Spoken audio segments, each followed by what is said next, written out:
So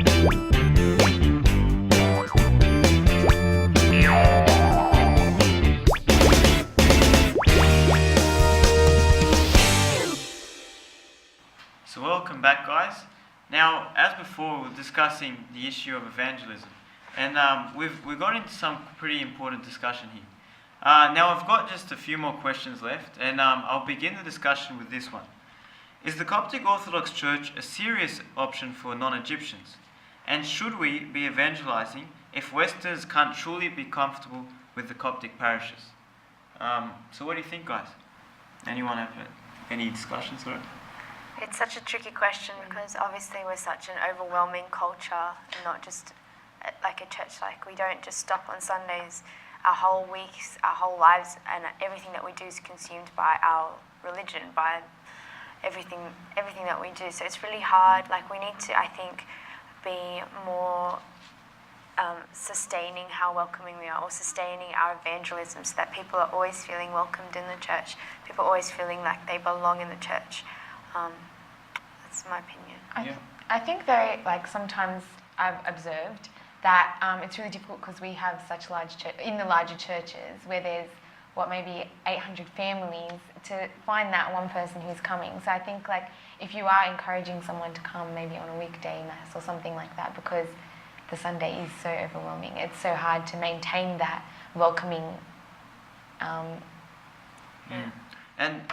there's a question I've heard people say before, and I think we sort of touched on it in the last discussion. If we had an Australian Orthodox Church, it sounds a bit weird, but would that help? They've actually got a British Orthodox Church that they... Really? Yeah, under Pope Shenouda, they established a branch, but it's still the same tune, same everything, but just run by British. Oh, really? Yeah. What do you think about that, Bossy? About if we had an Australian Orthodox Church, do you think it would be like, it would change things up a bit? Would people be more inclined to join? You think if we had something? So Australian Orthodox Church, you mean away from Coptic Orthodox completely, or Australian? So yeah, like Orthodox? basically founded on the Australian cultures, and it's different, not exactly founded on the Egyptian cultures. Look, I think it's good and bad. I mean, the idea of Australian Orthodox is that you're trying to incorporate English into the language. I mean, if you come to Coptic Orthodox Church on Sundays or during the week, the language is what? Arabic, Coptic, and English. So Yeah. the idea of having Australian Orthodox primarily, I guess, is for the language. Yeah, sure. So it wouldn't be a bad idea, I guess, but is it really Orthodox is the question, yeah. Yeah. Well, the idea of having English is quite important because, I do have a few friends that say they're Greek Orthodox, and a lot of the time the issue they tell me, like, they say, look, I'm Greek Orthodox and I go, on Christmas, they go on these events.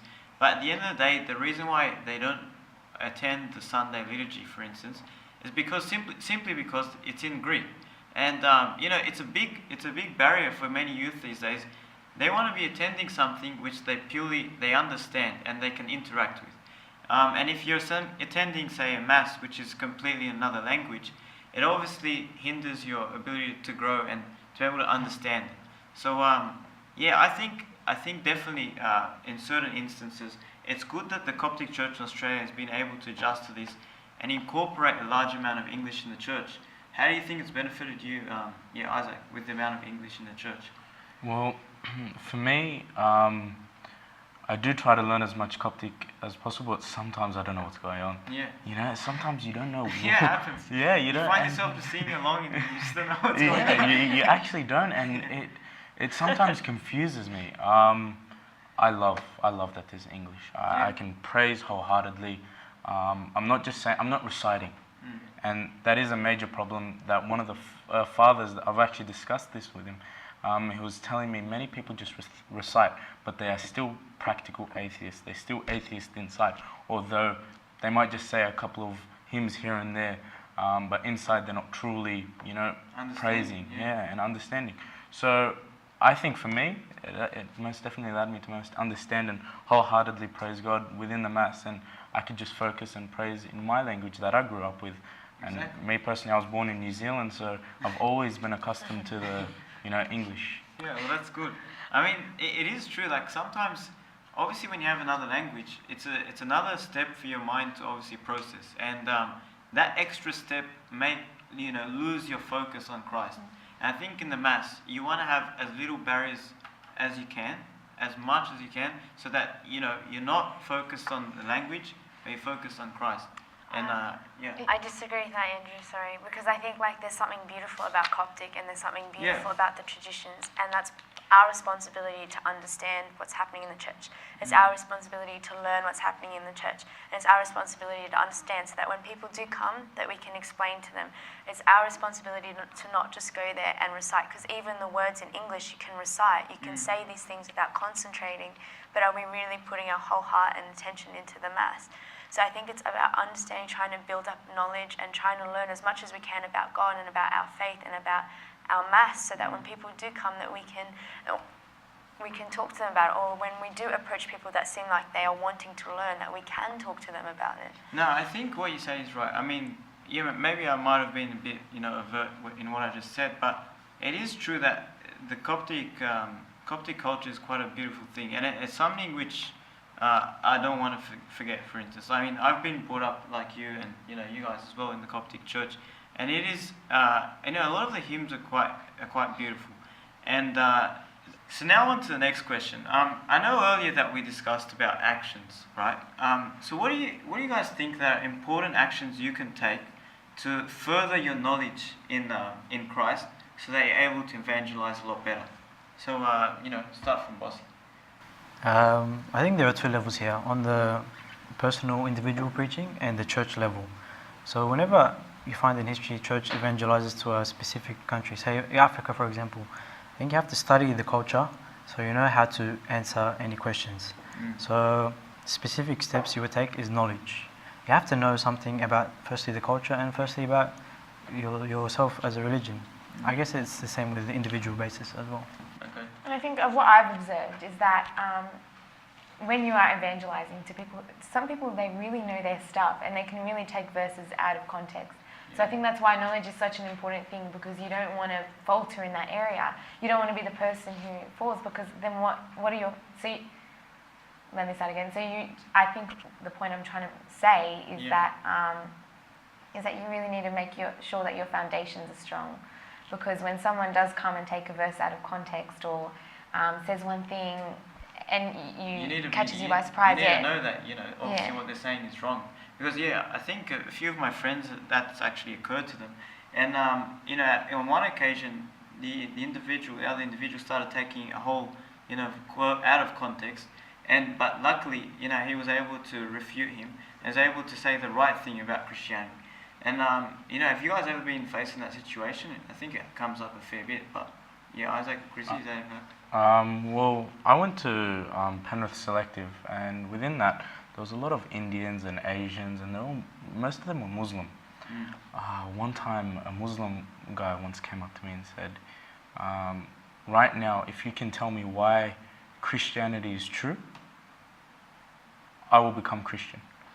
But if you can't, then I think you should, you know, question your faith.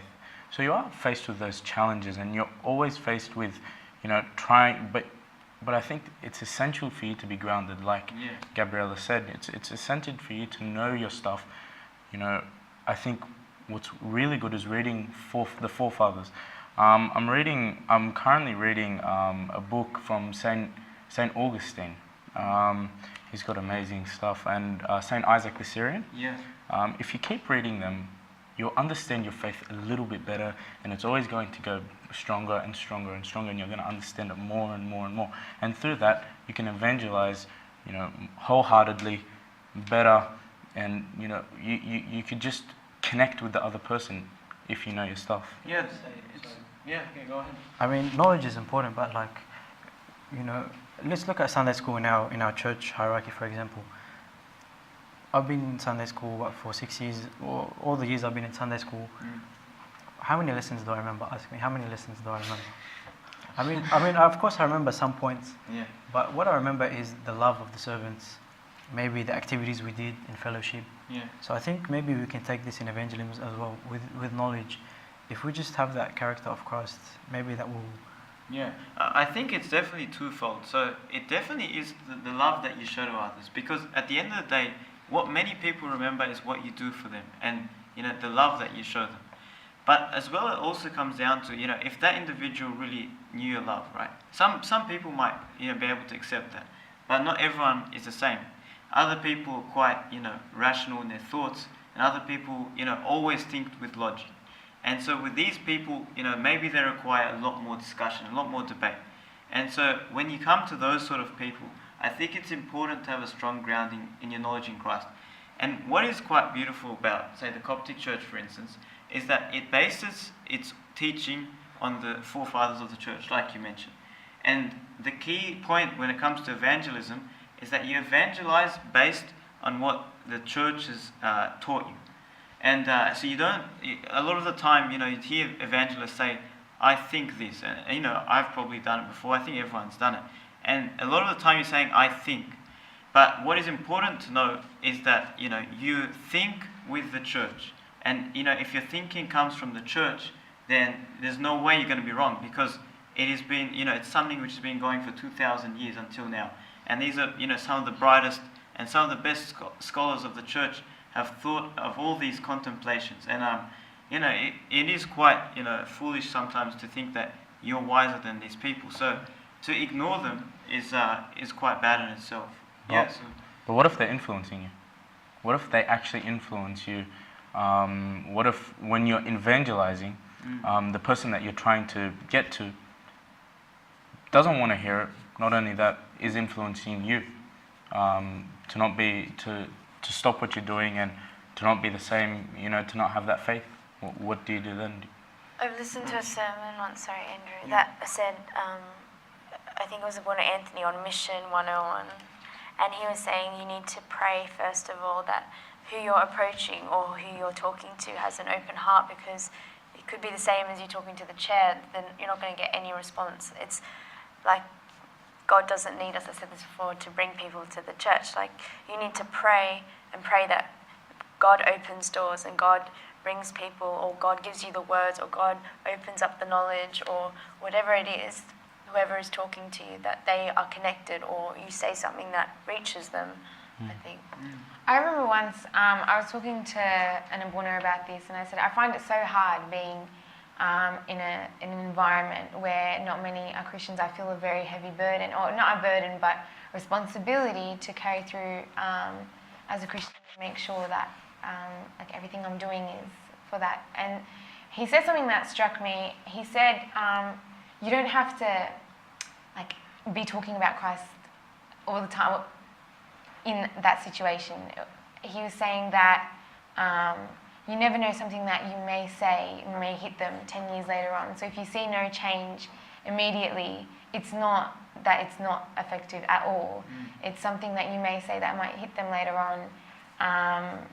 And I think that, yeah. Yeah, like I think you've hit the nail on the head there. I mean, in many cases, you would say something and the person, obviously at the time wouldn't even remember it.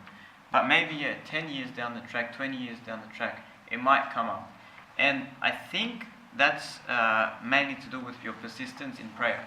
Because a lot of the time, these people, they're sitting there in their life and they can't see the relevance of Christ. But if you pray for them continuously without ceasing, then God may answer your prayer. And God may, intervene just so He can make you feel happy. And, at the end of the day, if you pray, without ceasing to help people to get closer to God, then it definitely, I think, helps. So, yeah, like, what do you think, boss? Yeah, I think the aim of preaching sometimes, I mean, of course, you're looking to win the soul of the person in front of you. I mean, we're in Jonah's fast now. I mean, Jonah was sent to preach to Nineveh. So he didn't want to go mainly because he knew God would have mercy on them. But he was looking at the end result. His job was to preach. So our job is to preach regardless of the result. So we shouldn't really look at the result. We should just look at what God has told us to do, because this is basically our job as a Christian. Sure. Whether we preach by words or actions. Do you have anything to add, guys, or what do you think about? Like, I mean, Jonah, he prayed in the whale, like we say, for 3 days and 3 nights, and it's quite clear that when he prayed in the whale, it really made a difference to his life, and it made a difference to his evangelism. And I think it's quite relevant at the moment, when we're in this fast that we contemplate on this. Do you have anything, what do you think about Jonah's actions, Isaac? I think it's amazing how he went to a place of Nineveh, which was, they shunned God at that time, and he went to them and evangelized to them, which is beautiful. So I'd like to thank these youth for being with us today. We've had a brilliant discussion. I'd like to thank them especially for their input in the idea of the whole topic of evangelism. We really learned that the two things of action and love are quite important in today's society, and especially to do with prayer. It's quite important. So, without any further ado, I'd like to thank the audience as well, and look forward to seeing you guys soon. Thanks.